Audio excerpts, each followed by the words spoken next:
Salam pada ibu guru. Waalaikumsalam warahmatullahi wabarakatuh. Indonesia gerak. Doa dimulai.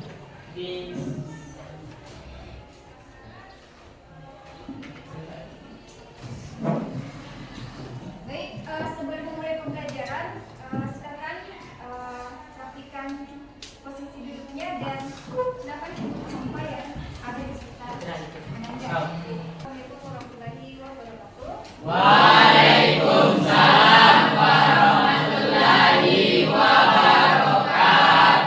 Bagaimana kabarnya pagi ini? Oke, baik. Hari ini kita akan masuk ke pembelajaran cabang menguatkan iman. Sebelumnya kita sudah mempelajari cabang iman tentang menjaga aib orang lain, menepati janji dan lain sebagainya. Nah, khusus untuk pertemuan kali ini kita akan membahas mengenai malu. Nah,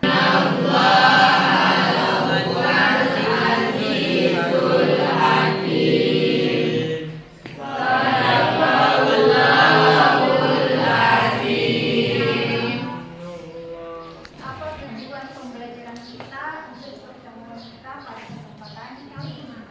Nah, jadi tujuan pembelajaran kita yang pertama adalah menjelaskan pengertian cabang iman terkait dengan rasa malu. Kemudian yang kedua adalah menjelaskan dalil akli atau nafi terkait dengan cabang iman tentang rasa malu. Yang ketiga adalah dapat menganalisis cabang iman, yaitu menjaga kehormatan, ikhlas dan malu. Kemudian yang keempat adalah bagaimana bisa membiasakan sikap malu ini sebagai implementasi dari cabang iman di lingkungan keluarga, sekolah maupun di masyarakat.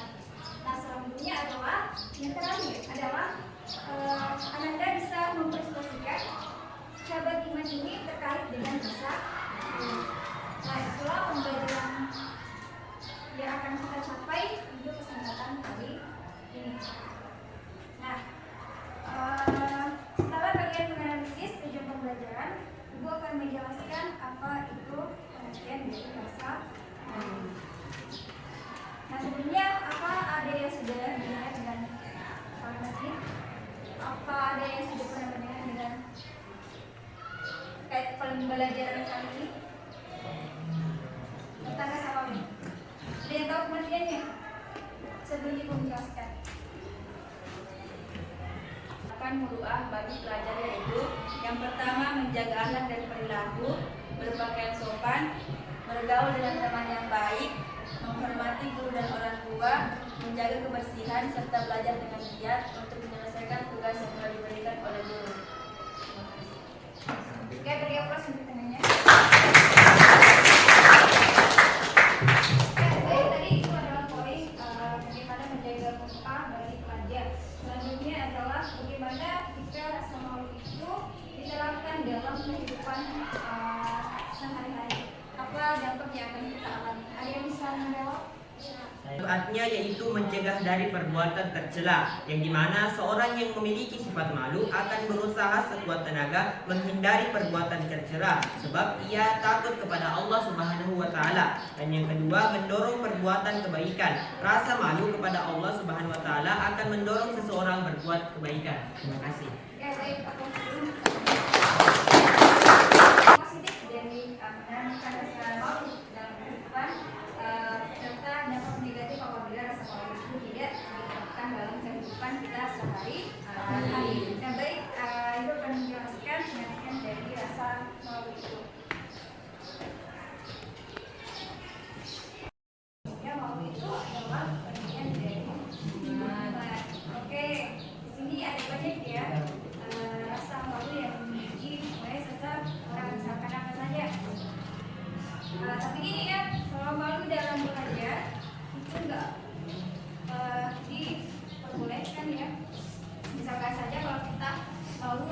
mengembangkan potensi kita. Seharusnya kita hal ini lebih memiliki sifat syariah, keberanian ya untuk bisa mengembangkan potensi kita. Kalau kita malu nanti kita bisa berjalan. Nah, seperti yang katakan ya, mau bertanya susah jalan. Ya, kalau untuk kategori pengetahuan itu ibu harapkan rasa malu diminimalisir. Di kali ini ibu akan membagi beberapa kelompok. Nanti ada tugas yang akan kalian selesaikan. Kita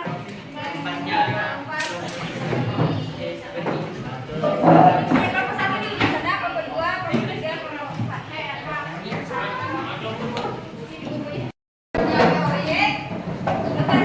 Kerja proyek ini nanti akan bagikan dan silakan sesuaikan kalimatnya dengan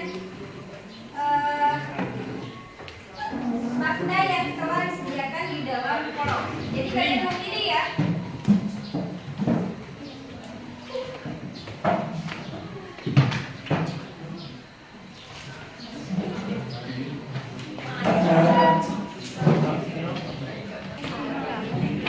Ya, silakan buka daftarnya dulu ya. Kemudian kalian gunting dan sesuaikan dengan. Ada pertanyaan sampai di sini? Kalau sudah dipaham, silakan bekerja sama dengan kelompoknya.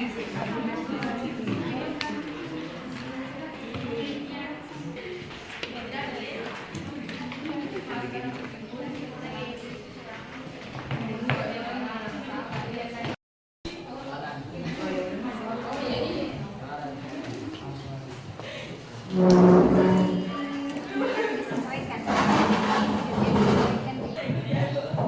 Sini ada bagian-bagian malu kepada Allah, nanti disesuaikan dengan jadi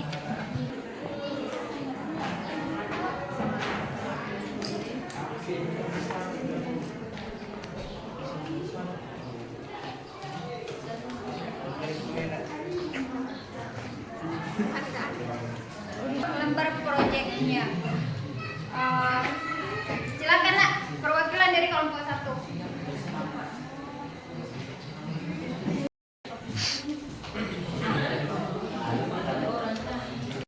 memaparkan hasil dari proyek yang telah kami buat dan perbuatan. Yang ketiga, malu dan berbuat baik kepada orang lain. Yang keempat, ada rasa malu dalam diri dan tidak. Oke, baik, itu tadi hasil presentasi lembar proyek dari kelompok satu. Jika ada yang kurang dipahami, silakan ditanyakan. Assalamualaikum warahmatullahi wabarakatuh. Waalaikumsalam warahmatullahi wabarakatuh. Saya perwakilan dari kelompok 2 ingin memberikan pertanyaan kepada kelompok 1. Apa strategi efektif yang dapat dilakukan untuk mengatasi rasa malu berlebihan yang menghambat kemampuan sosial dan emosional seseorang? Oke, jadi kelompok kedua memberikan pertanyaan. Silakan.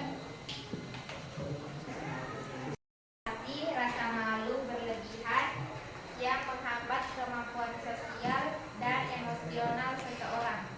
Ya, apa strategi yang kita lakukan untuk mengurangi rasa malu ya? Baiklah, saya akan menjawab pertanyaan dari kelompok 2 bahwa rasa malu adalah bagian dari pengalaman manusia. Kesadaran Itulah penjelasan dari kelompok 1 terkait 3. Tampil selanjutnya kelompok 2 setelah kelompok 3 dan Dari perwakilan kelompok 3 yang akan membacakan hasil dari diskusi kami. Yang pertama yaitu ada malu kepada Allah. Malu ketika tidak bersyukur atas nikmatnya, malu jika lalai dari mengingat Allah, malu jika berprasangka buruk kepada Allah, dan malu bermaksiat dikala sendiri karena merasa diawasi oleh Allah Subhanahu wa taala. Yang kedua yaitu dan yang terakhir yaitu malu kepada kedua orang tua. Artinya kita malu jika kita tidak berbakti kepada mereka. Bukankah mereka telah mengasuh dan membesarkan kita hingga kita bisa menjadi seperti saat ini? Jelas? Oke, ada yang bertanya? Ada yang kurang jelas dari 3. Jika ada 3, silakan. Perhatikan dengan baik presentasi dari kelompok 2. Oke, silakan Nak.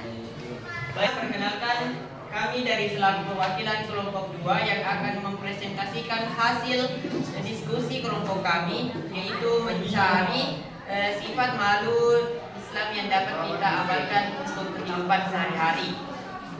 Sebelumnya, perkenalkan saya selaku moderator dari kelompok kami, saya Jibril Omar Melakun. Saya Sakina, saya dari Ya, itu tadi perwakilan kelompok kami yang akan membawakan presentasinya. Jadi di sini yang pertama yaitu malu kepada Allah Subhanahu wa taala. Jadi yang poin pertama itu malu ketika tidak bersyukur atas nikmatnya. Yang kedua, malu jika lalai dari mengingat Allah. Yang ketiga, malu jika berprasangka buruk kepada Allah. Yang keempat, sendiri bermalas-malasan dalam beribadah.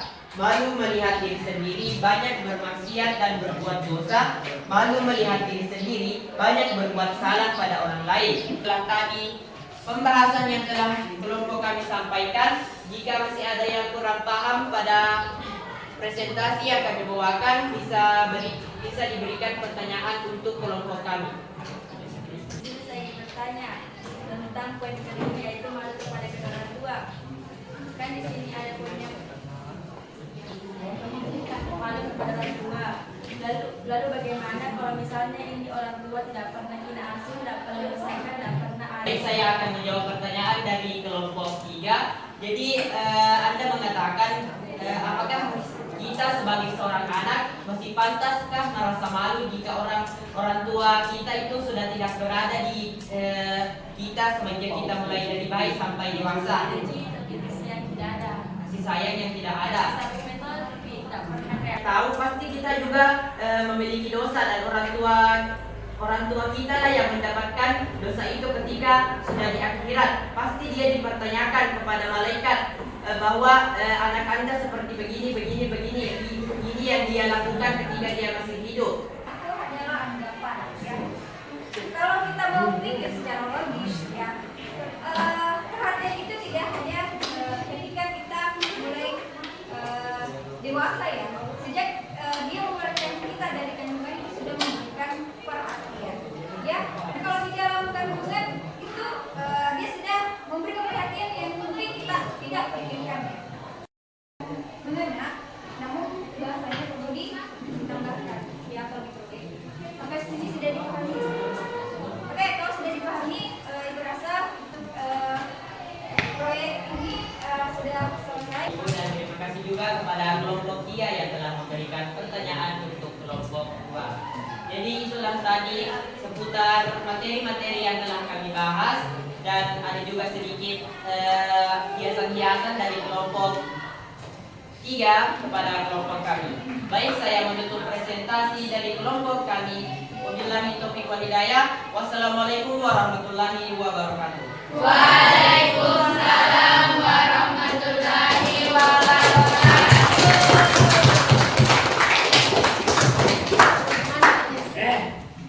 Oke, Ibu berterima kepada semua kelompok yang telah berpartisipasi untuk memahami materi.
Baik, itulah kesimpulan kegiatan hari ini. Malu naluri dan malu yang dicari atau dilatih. Nah, malu yang secara naluri itu adalah sifat malu yang Allah ciptakan pada diri hamba sehingga mengantarkan hamba tersebut melakukan kebaikan dan menghindari keburukan serta dapat memotivasi untuk melakukan perbuatan yang sangat indah. Nah, yang termasuk dari cabang ini adalah bisa menjadi perantara untuk menaiki derajat iman. Jadi sifat malu itu bisa menambah derajat iman kita. Nah, selanjutnya ini malu yang dicari atau malu yang bisa dilatih. Nah, sifat malu ini ada kalanya bagian dari iman, seperti rasa malu sebagai hamba di hadapan Allah Subhanahu wa taala pada hari kiamat, ya. Karena hari ini pasti akan terjadi sehingga menjadikan seseorang itu untuk mempersiapkan bekal untuk menghadapi hari kiamat. Dan dia sudah mempersiapkan bekal untuk menemui Allah Subhanahu wa taala di akhirat nanti. Ada kalanya juga malu ini bagian dari ihsan, ya, atau dari kebaikan, seperti malunya hamba karena adanya rasa takarub atau merasa selalu dalam pengawasan Allah. Ya, inilah puncak dari macam-macam cabang iman. Jadi malu secara naluri itu adalah malu yang ada pada diri seseorang, ya. Sedangkan malu yang dilatih adalah segala sesuatu yang dipersiapkan untuk bekal akhirat. Oke, ibu tutup pertemuan ini dengan doa.